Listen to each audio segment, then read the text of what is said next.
Right, welcome back and thank you so much for staying with us. Now, four Khoisan men walked for 21 days from Port Elizabeth to the Union buildings in Pretoria in a bid to see President Jacob Zuma about the Traditional Khoisan Leadership Bill that the National Assembly passed recently.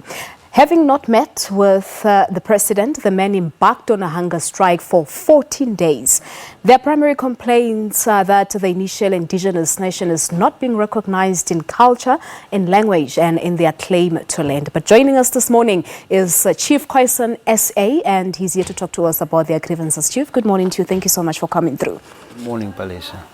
Now, let's just talk to us about your grievances. Before we talk to you about your walk to Union buildings, what exactly are you complaining of? We've got basically four grievances. The first one is we want government to recognize us as the First Nation of South Africa. The second one is our language.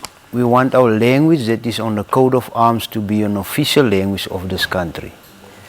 The third one is that we want the land claims of 1913 to be scrapped, because it's withholding us from making any claims. And the fourth one is we want the colored identity to be scrapped, because we are not coloreds. Call us Khoisan, call us Bushman, call us San, but we are not coloreds. Are you different from coloreds? Yes, we are not coloreds. All right.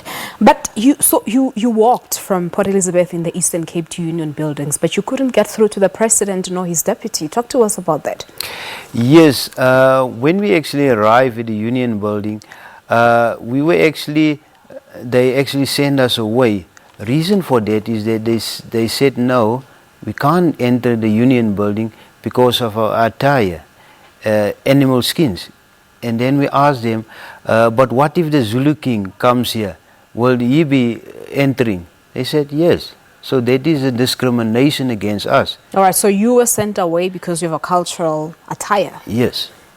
So you couldn't get to see the president nor any other official? No.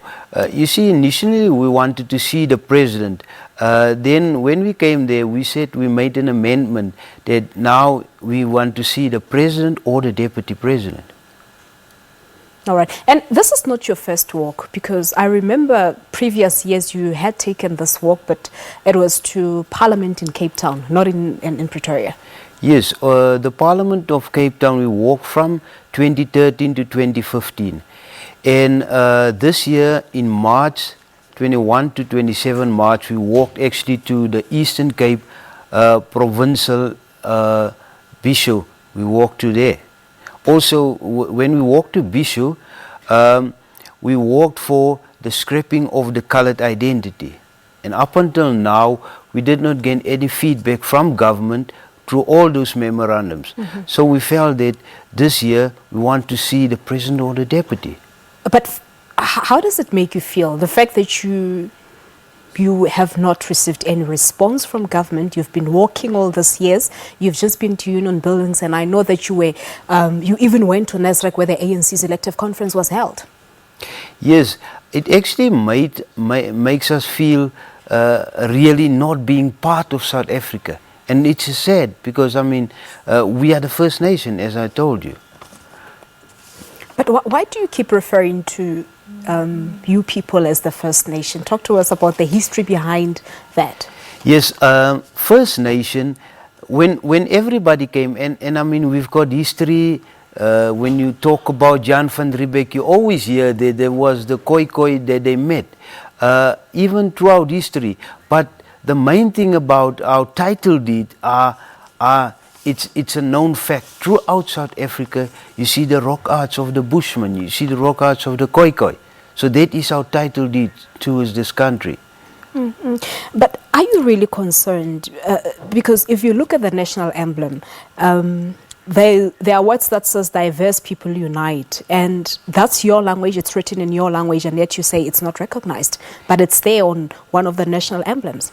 Yes, you see, I think what government is trying to show to the globally out there is that the First Nation are part of South Africa, but we all know that that language is not official. We've got 12 official languages, 11, but our language is not official, and that's what we are trying to say. Because what you must know about our language is they're trying to make it official in the Northern Cape.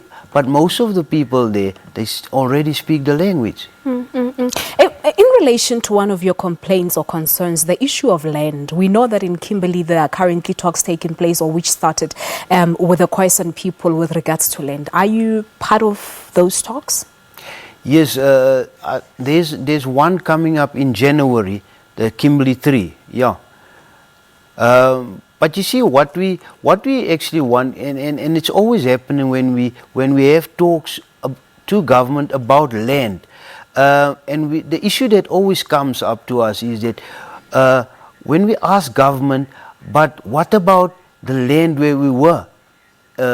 What about that land? Because government is now trying to give us land that they want to give us, and at the end of the day, we want land to be developed. You can't just give us land and not having it to develop. Maar as jy eintlik bekommerd, because you've gone to union buildings, you've been to parliament, you were just at Nasrec here even yesterday. Are you worried that your concerns are not being taken into consideration? And wat gebeur nou? Wat volg next? Ek dink wat belangrik is hierso. Al die tyd wat ons by in die gebou en selfs by Nasrec was, ons het verskriklike goeie dinge gekry van mense reg oor Suid-Afrika. Yeah, but that was just ordinary people. Anything from government? Ja, wat die regering, ons het laaste samespreking gehad met die minister Jeff Radebe, wat ons gesê het dat die president ons graag wil sien in Januarie. Maar wat ons ook dan daardie tyd gesê het is dat wat jy moet verstaan, as ons het geen probleem om te wag, ons kan wag. Maar die probleem gaan wees, by Januarie gaan hulle lyke opdra na die enige gebou toe. Alright, so julle het nou 'n afspraak met die president. Ja, in Januarie. Ja. Alright, so you're hopeful that things will go your way eventually. Yes, you know what we actually, and I mean we've sent the message forward to him as well, saying that I mean we are now on a fasting, so it will be very tragic for South Africa that everybody's looking at those men at the Union Building to find that there's bodies going to be up by, so they must speed the process. All right, no, we'll leave it at that. Chief, thank you so much for talking to us. Chief Khoisan South Africa. Is that your regte naam? Chief Khoisan SA? Yes. Regte? Yes. Van geboorte? Yes. Okay, thank you so much for coming through. Thank you. All right, 3 minutes before the top of the hour, let's get you somewhere to update now. CPC is standing by.